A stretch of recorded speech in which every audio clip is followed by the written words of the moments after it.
Hello friends, welcome to మన భోజనశాల. ఈరోజు మన ఛానల్లో అప్పటి కాలంలో ప్రిపేర్ చేసుకునే చింతపండు కారాన్ని ఎలా ప్రిపేర్ చేయాలో చూసేద్దాం.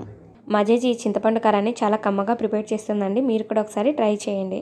మరి రెసిపీలోకి వెళ్ళే ముందు ఒక చిన్న రిక్వెస్ట్ అండి. రెసిపీ నచ్చితే లైక్ చేసి ప్లీజ్ మన ఛానల్ని సబ్స్క్రైబ్ చేసుకోండి.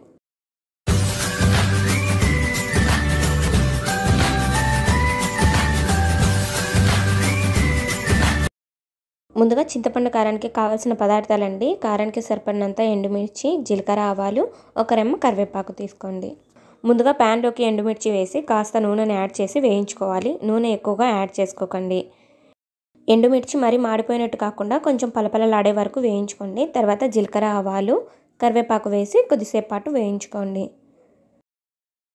చూసారు కదండి, కరివేపాకు, ఎండుమిర్చి ఇలా కొద్దిగా వేగిన తర్వాత వీటిని ఒక ప్లేట్లోకి ట్రాన్స్ఫర్ చేసుకోండి. ఇప్పుడు 5 టమోటాలు, 2 ఉల్లిగడ్డల్ని ఇలా చిన్నగా కట్ చేసి తీసుకోవాలి.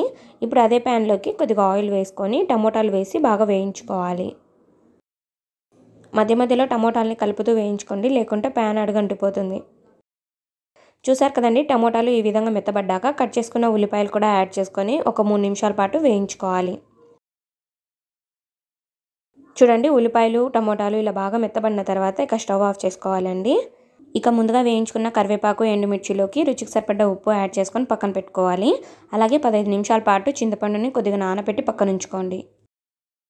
ఇక ముందుగా రోట్లోకి ఎండుమిర్చి, కరివేపాకు, రుచికి సరిపడ్డ ఉప్పు వీటన్నిటిని కూడా యాడ్ చేసుకొని బాగా మెత్తగా నూరుకోవాలి. చూడండి, ఎండుమిర్చి అంతా ఇలా బాగా మెరిగిన తర్వాత ఇందులోకి 3 టేబుల్ స్పూన్ దాకా వేయించి పొడి చేసుకున్న పల్లి పౌడర్ని కూడా యాడ్ చేసుకోండి. మేమైతే పల్లి పౌడర్ని ముందుగానే ఇలా స్టోర్ చేసి పెట్టుకుంటామండి. Morning టిఫిన్లోకి ఏదానికైనా use అవుతుందనేసి. మీ దగ్గర పల్లి పౌడర్ లేకుంటే గుప్పెడు పల్లీలను వేయించి పౌడర్ చేసి వేసుకోండి. ఇలా పల్లి పౌడర్ని యాడ్ చేశాక బాగా మెత్తగా నూరుకోవాలి.